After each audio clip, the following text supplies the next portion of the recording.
పుట్టినటువంటి తేదీ అని ఒకటి ఉంటుంది. పుట్టిన తేదీ అన్నది పడినది అంటే మీరు ఒకటి గుర్తుపెట్టుకోవాలి, అది షడ్వికారములకు లోనైపోతుంది.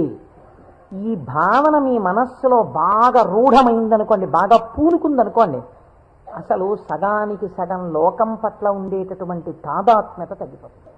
ఇది కేవలం వినడానికి విన్నారనుకోండి, దీని వలన వచ్చేటటువంటి ప్రయోజనం తక్కువగా ఉంటుంది. ఇది బాగా లోపల జీర్ణమైందనుకోండి, మీకు అనేక విషయాలు అర్థం అవుతాయి. మీరు ఒక్కసారి గమనించండి, షడ్వికారములలో ఇక పూర్వం మీరు ఆ వస్తువుని చూడలేదు, కానీ ఆ వస్తువు, ఆ ప్రాణి, ఆ జీవుడు ఒకానొక కాలమునందు ఈ లోకములో పుట్టింది. కాబట్టి ఇప్పుడు దానికి జన్మము అన్న తేదీ ఒకటి వచ్చింది కాలంలో. సరే, కాలం అన్నది యథార్థమా అంటే బీజస్యాంతరివంకురో జగదిదం ప్రాంగిర్వికల్పం పునః మాయా కల్పిత దేశకాల కలనా వైచిత్ర చిత్రీకృతం అన్నారు శంకరాచార్యులు వారు. ఆ తత్వ పరిశీలనాన్ని పక్కన పెడితే ఒక జన్మ తేదీ ఉంది. ఈ జన్మ తేదీలో ఒక ప్రాణి కనపడగానే శాస్త్రం అంది 6 విషయాలు గుర్తుపెట్టుకో. ఇక పూర్వము లేనిది పుట్టినది. పుట్టినది మీరేమనాలి? ఎవరో పిల్లాడు పుట్టాడు, వాడు ఏడుస్తున్నాడు, పిల్లాడు ఉన్నాడండి. పుట్టిన పిల్లాడు ఏడవలేదు. అయ్యో ఏమిటి పిల్లాడు ఏడవట్లేదు అని కదిపి చూశారు.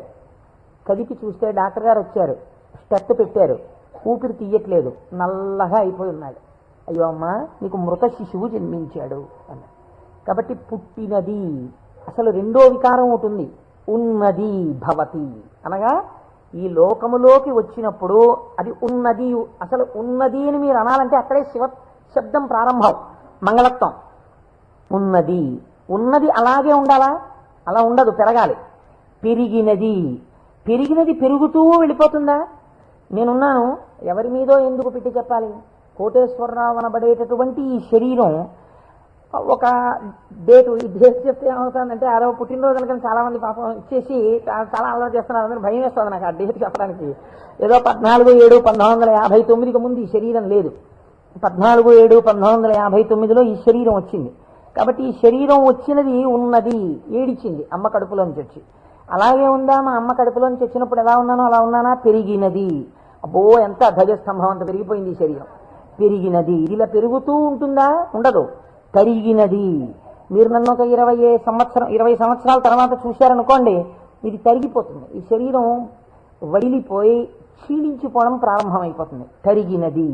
తర్వాత ఆయనేనా అనవలసి వస్తుంది, మార్పు చెందినది.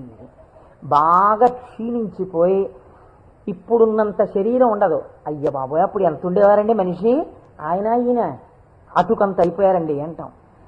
కాబట్టి మార్పు చెందినది, తరిగి